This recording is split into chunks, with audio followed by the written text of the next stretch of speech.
Hello, Dave. Hello, Mark. Thanks for coming today. What sort of levels do we talk? We normally talk about this level. What's going on, beautiful people? Today we are back at Aquarium Gardens because we are in the new low budget, ignore this one, section, doing another tank. So last time I was here, Dave, we did this. How long's it been?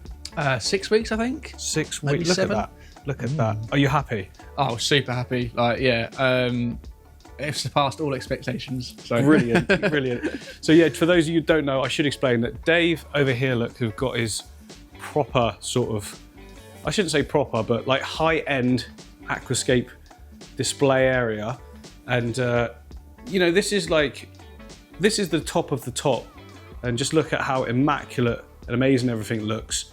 And you were used to doing that sort of high level, high end completely, weren't you? That's pretty much all I did and all I was interested in, and yeah, forgot about everything else. Yeah, so the idea with this scape when we set it up like 6 weeks ago was, well, Dave, you wanted to see first and foremost, didn't you?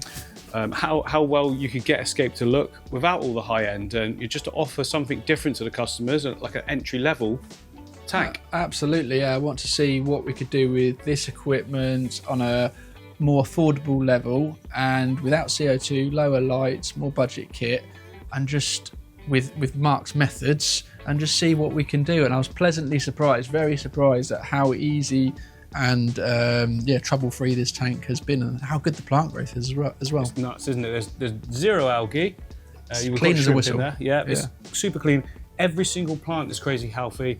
We're even getting some carpeting in the foreground as well. So yeah, I think it's like I always said to people that I endorse products that I believe in and actually work, and the Superfish range is 100% one of those. And because of that, we're now doing another one today.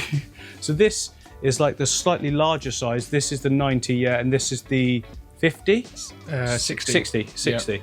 I should know that. I normally get the packaging off so fast that I don't even see it.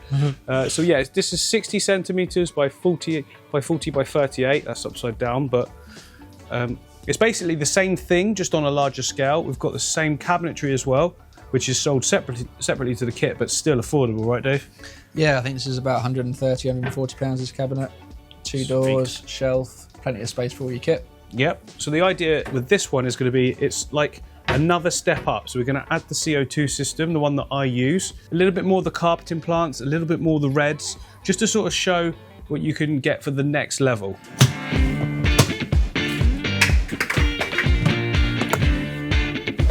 I think we go black again, don't we? I reckon so. It looked good, worked well the first time. Keep it like the same. Yeah, exactly. It's black as well. Yeah. I didn't know with the bigger tanks you get external filters. Sorry? 140. Yeah, external, isn't it? That's nice. Yeah.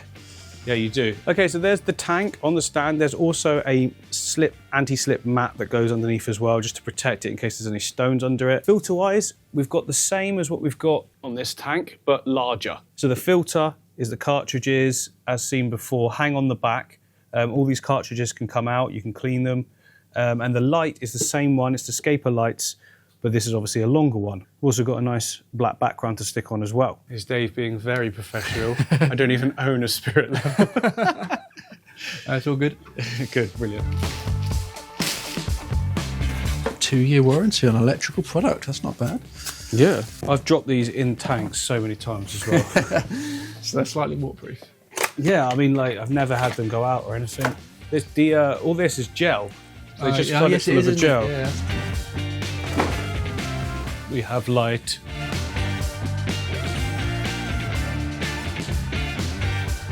Yeah, always clean your glass before you start putting black backgrounds on. I made this mistake the other day actually as well.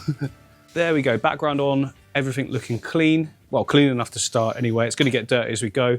And as with any system, just like this system, we need to start off with a substrate, and we need a nutrient-rich sort of layering right at the bottom. So we're starting off with Nutri-Base. Now, it doesn't look like much to the eyes, it just looks like sand and gravel, but it's got all sorts of dormant bacteria in there, plus a ton of micronutrients as well for the roots of the plants. I've just found it works so well for starting any aquarium, and it seems to help it just get settled that like weeks and weeks before it would usually. So I'm going to place all of this Nutri-Base at the bottom.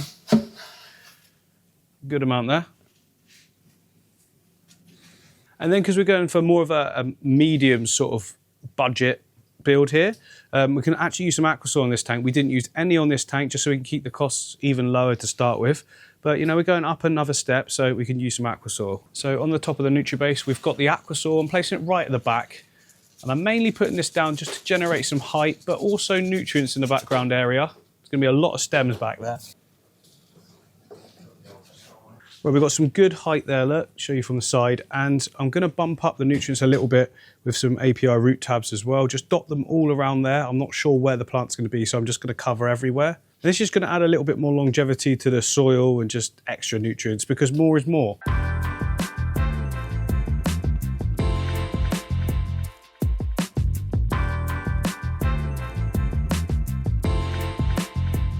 So that's nutrient sorted, and now I just want to cap everything down, which is not traditionally what Dave does here, is it, Dave? Never cap soil, no. This is a new learning curve for me as well, but yeah, I'm always up for it. So the idea being that we're using that low energy style, and I've always found that if you have Aquasoil open and you're not capped it, then when all the water's flowing over the top, you're like constantly getting organics just flicked up into the water column, which could lead to algae. It doesn't necessarily, I mean, if you're right on top of it all and that, but I've just found it just works better. And you don't necessarily need to cap it with sand. You can use a gravel as well, which will probably do right at the back. But to start with, we're going to get our decorative sand all sort of going into that back area. But what to use? Well, we don't want the same again. I think we should go for a different tone, Dave. Yes. Just to keep it fresh. Like, oh, let's have a look at some of the ones that these guys have set up already. Yeah. So we've got a clean look in this one. Yeah, this is La Plata sand, a white sand, basically sand. Another type of white sand, Hio Kamishi here.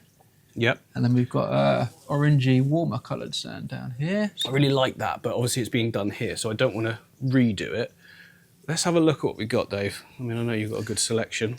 Yeah, you go for a darker sand, or maybe a mix of like this. Yeah, that could work well. This one, with some of this as well, yeah, as that grades from the back to the front, I think that could work really well. Real natural look, that, isn't it? Yep. Other options are, you got some river pedals, some lighter tones, some cooler tones with the greys and the blues. I like those, but if we use a finer sand of it, it'll need to be lighter than that, because I don't think those two go that well together. No. Yeah, I definitely want to use that river. And then it would go with this, to be fair, as a base. I know we used that before. No, look, before we used this one. That's a slightly lighter version of this. Yeah, I think that with these will work perfectly, but predominantly with this. Cool. So you're going to see a lot more of this here, and then that just sort of binding it all together. I think that'd be perfect.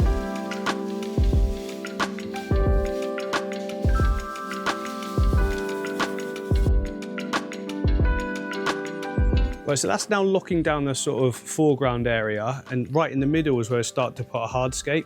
So we can place that in now, and then we can lock the rest of it down as well. And that's when we can have the most fun picking all the bits out.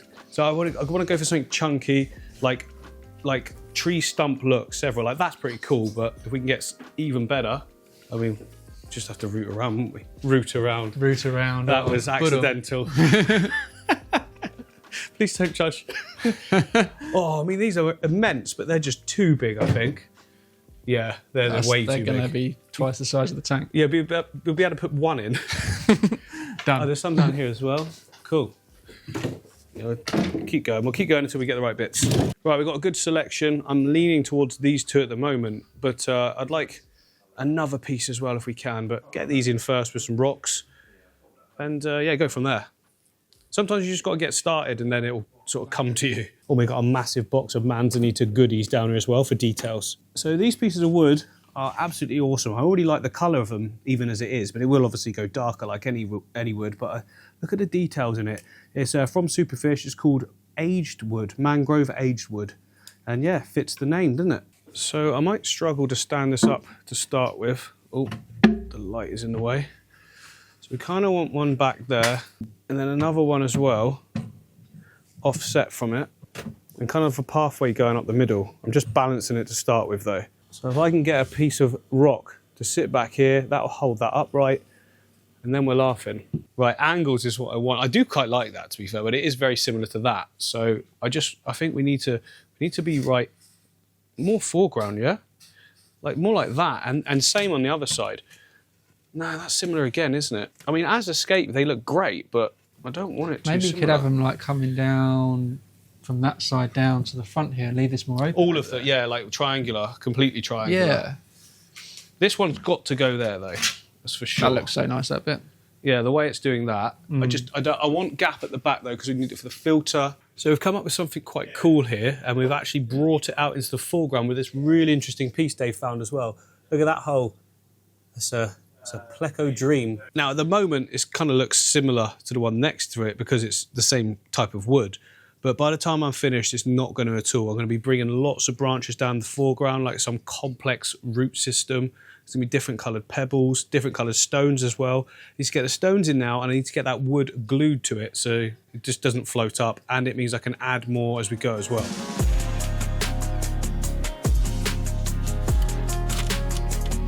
This is all a little bit too straight, so I'm just trying to get a bit more angle to it.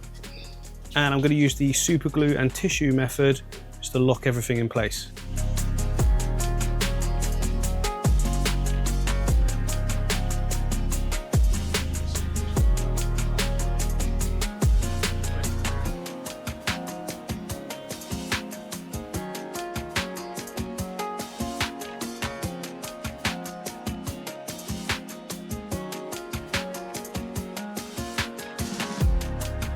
So that's everything sort of locked down in there now. For the main structure anyway, next up now we want details. Lots more wood sort of creeping around. They look wicked, just like thin roots. Just following that sweep there, this sweep here, bit in the background. I feel like I need something here as well.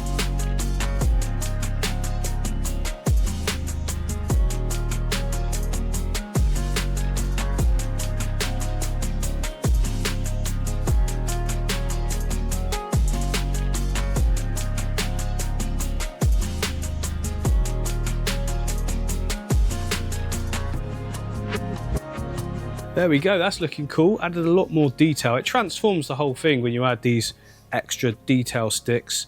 If you want to get them, Dave sells them. There they are. You're gonna do, Dave said he was gonna do like a, box them up a little. Yeah, bag them up, £10 a bag, and then you get all your detail sticks. But yeah, I just want to add now some more soil to the back just to bring that level up a little bit higher. Then I'll cap it off with sand as well. And then we can put our detail stones amongst it all.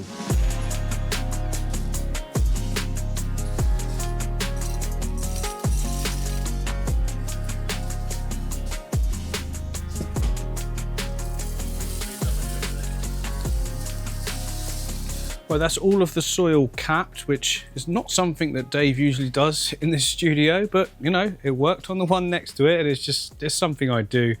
I just find that when you cover up aqua soil or pond compost or anything I use like that, it means that any flow that's coming down doesn't just keep flicking it up and pulling organics into the water column.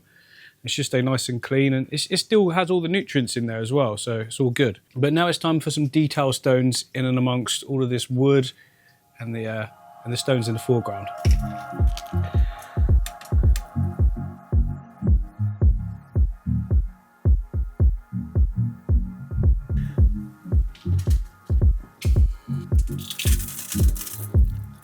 So that is everything capped, and now we can start with the planting. And Dave has picked out a little selection just to start with. So we've got Bulbitis. I wanted to go for Bulbitis as the main fern in this one, mainly because the tank next to it was obviously, you know, that big Java fern is the main feature plant at the foreground. So something different for this one, a bit of a darker tone as well. I also want loads of Bus all in this front area, and then a nice green Monte Carlo and reds at the back. I think that'd be great. And all the plants being used in this build are from Aquafleur. You can see there, look at the quality. So good.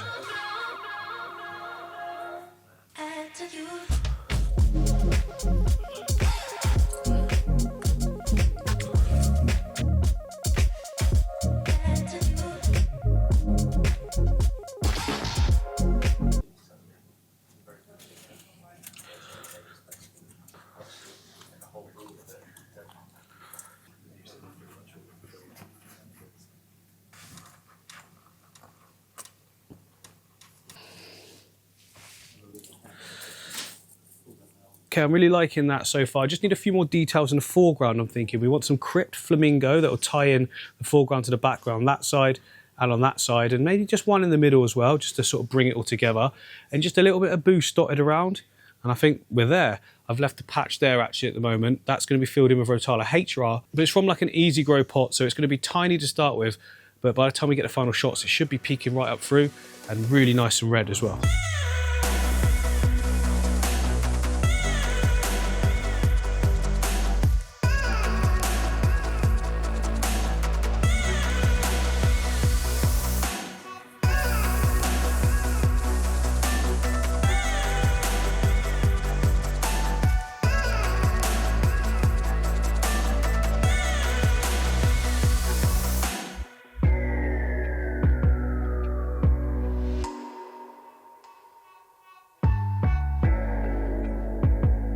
Right, that is all of the planting done. We can now fill the tank up, and Dave has got horrendously low water pressure here, so this is going to take 14 hours. But whilst that's happening, I'm just going to set up or get ready a CO2 system for the tank. Yes, we're putting CO2 system on this because it's like the next step up.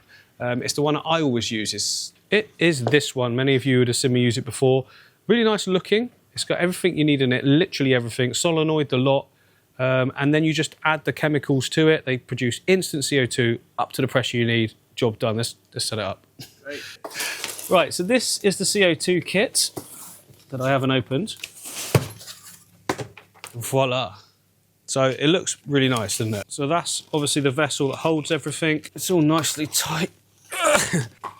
That's what it sits in. Got a check valve here to make sure that the water doesn't drain all the way into it from your tank if anything was to sort of go wrong. Okay, so there's your regulator. Then there's a little thing on the bottom that you need to take off. And then there should be a filter for that. Yeah, so this goes inside and basically stops any moisture going up through that might be like generated inside the bottle. And then that will screw into there. But before we screw that in, we need to put in our chemicals. So these come separately. You just sort of buy, this box here will last like, with this size tank, it's gonna last like 4 to 6 months, depending on how much CO2 you want to put in. But if it was me, I could get that to last for 6 months because I'd only put a little bit in. So you've got component B, component A. I'm doing a live demonstration here to the staff. Fill on the top. Component A goes in. Component B. Try not to get any on the threading. Okay, now we need 300 ml of water. Let me check that it is 300 ml. Yeah, I've done it enough times, I should remember that, but every time I have to double check myself. Right, so this goes in at 45 degree angle. The point of that is, so as the water rushes in, it sort of swirls it up rather than just having like dry bits on the bottom. So in at 45, and then it's fizzing away right now, so a little stir up and then put that on straight away. Do not cross thread it. Just do it gentle until you know it's in. There we go. Lock it off. And it's already now producing CO2. And then you can see, look, we're in the yellow now on the gauge. When you get into the green, you can open a tap and start using it. It will be like proper pressure, like holding pressure as well. So it won't go up, it won't go down. It'll just stay perfect anywhere in that green zone. And it'll stay in that green zone, like I say, for anything for, I don't know, like 4 weeks. Something like this could last 4 weeks if you just do a couple of bubbles a second. It could last 2 weeks if you turn it up, but I don't think you'll need to. So then this is the bubble counter that goes on the top, like that. You can unscrew this part, and you've got your airline tube here, which goes back on, check valve, and then you've got your diffuser, which goes in the tank. Simple as that.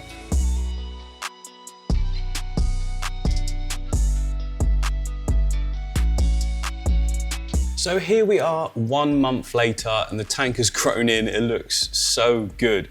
The density of the planting, the bulbitis in the middle, a real massive standout point. I'm loving the little wood section shown as well. Just the overall feel of the tank, it's got that natural vibe, but with the density of planting you'd expect with CO2. The Monte Carlo is already starting to spread. You can see it sending out runners. The CO2 is ticking along nicely, and as you can see, Dave has opted to add a canister filter to this one, and that just adds to the idea of stepping up from the beginner aquarium. Now there's no fish in the tank, not even cleanup crew. So there is the odd little bit of algae dotted about, but it's very minimal. And as soon as there's some Amanos or some autosinklers put in there, it'll all be gone. I think the tank looks amazing next to its sister that we created quite a few months ago now. One using very, very easy plants. The limnophilia really showing how well it grows in. And then the new one with the more advanced plants with the Ludwigia Super Red, really, really popping under the superfish lighting. Now all of these plants work in both tanks, but with the addition of the CO2 and the added filtration, you can really get the density in the stems. And after a few trim ups, it's going to be so dense back there with red. And I can already see that the Monte Carlo and the Boost is going to go nuts in here. Anyway, thank you very much, Dave, for having me. I hope you've all enjoyed this build and it's given you some ideas for something you can do in your own tanks.